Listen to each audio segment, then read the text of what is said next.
And where do you live, John? I live here in Lawrence County. Where the hell do you live? I mean, I live in New York State. And we don't have the Klan up there. You don't? No. That's what you think. How's the Klan doing in South Carolina now? Let me tell you why the Klan is everywhere and why I said that's what you think. In 1948, the Klan was declared public domain in Atlanta, Georgia by our federal government, a federal judge.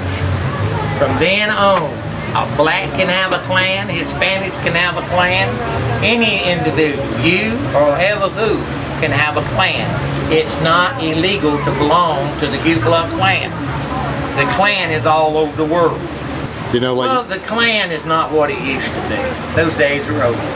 And what's the Klan now? The Klan is what people make it out of. And what do you make it out of, John? I make it out of something that's history. Right. And the old ones what taught me what I know today, the history of it and all. And if I'd go to the history part of it, it would amaze me. But there's so much of it. So basically, you're just a historian. That's it. Right, and you take the Klan. This is a gift shop. It's a museum gift shop. You can even buy a 3x5, a 3x5 Klan flag. Right. And those hadn't been in existence for about 10 years. It's got a blood drop on it, it's red and white. Soldiers come out of the Civil War. And they wanted to start a club because they were tired of going through the same old thing of Freemasonry work in Pulaski, Tennessee. So they started a club and legalized it and chartered it with a lawyer in Pulaski, Tennessee, and that's all it was. The vigilante organization, the Killing Klan, started in 1867 in Nashville, Tennessee. This is very important. Listen to these names. Albert Pike, the father of the Scottish Rite Masons, was there. He was also the creator of the rituals of the Freemasons for the blacks. Anytime that I tell you on this basis from this forward, it was nothing but Freemasons that headed off and started and was behind the Klan.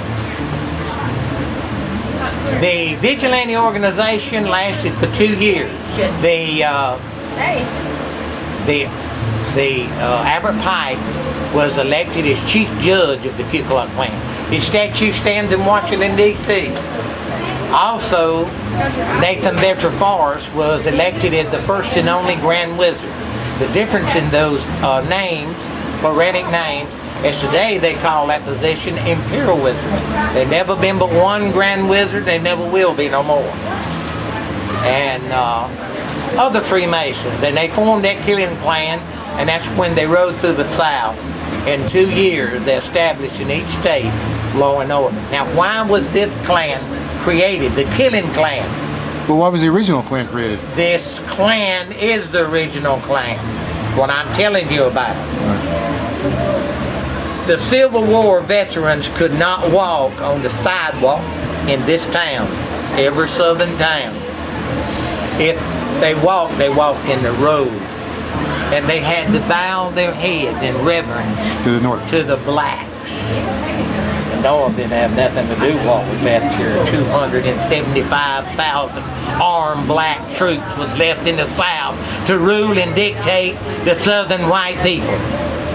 And these men raped the young girls of these men that fought for the Confederacy. These men were jailed in the county jailhouses for no reason at all. And they knew that something had to be done. So what they done was created the Klu Klux Klan as the Invisible Empire in 1867. The Freemasons did. It lasted for 2 years. And then it was disbanded by Nathan Bedford Forrest. By who? Nathan Bedford Forrest. He was a general, one of the most famous generals of the Confederacy. 13 horses was shot out from under that man. He was a great general. The only flag that he flew was that banner right over there that's written in Latin. Quod Cepus, quod Olympus, quod Lupus. Forever, forevermore, for all times. This was created, they never flew the Confederate flag like a lot of people said they did.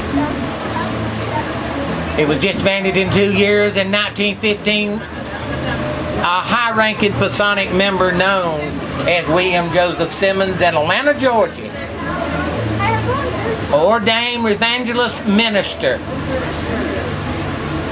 seen a vision in the sky when he was a young man.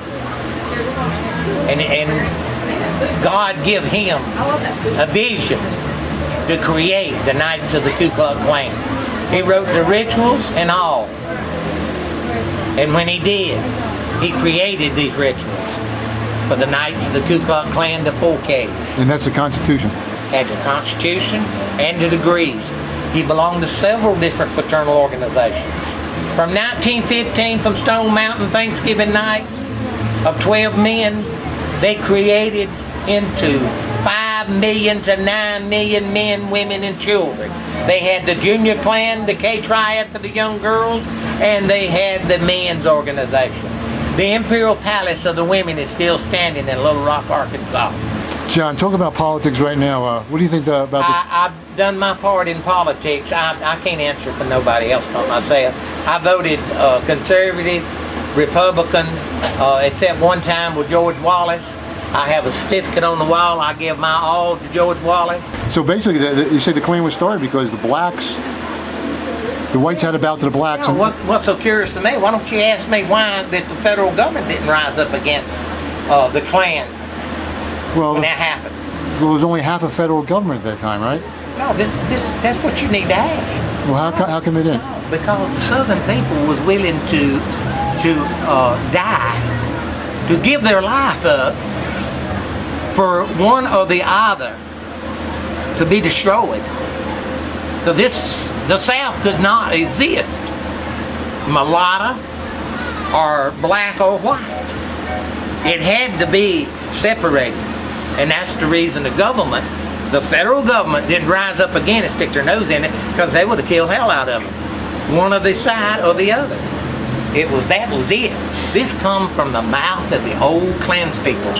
This was handed down to me. This wasn't out the wall of a bunch of people raving or bullshitting or talking crap. This is actual knowledge that took place, and why the federal government wouldn't do it, because they had enough of killing. They had enough.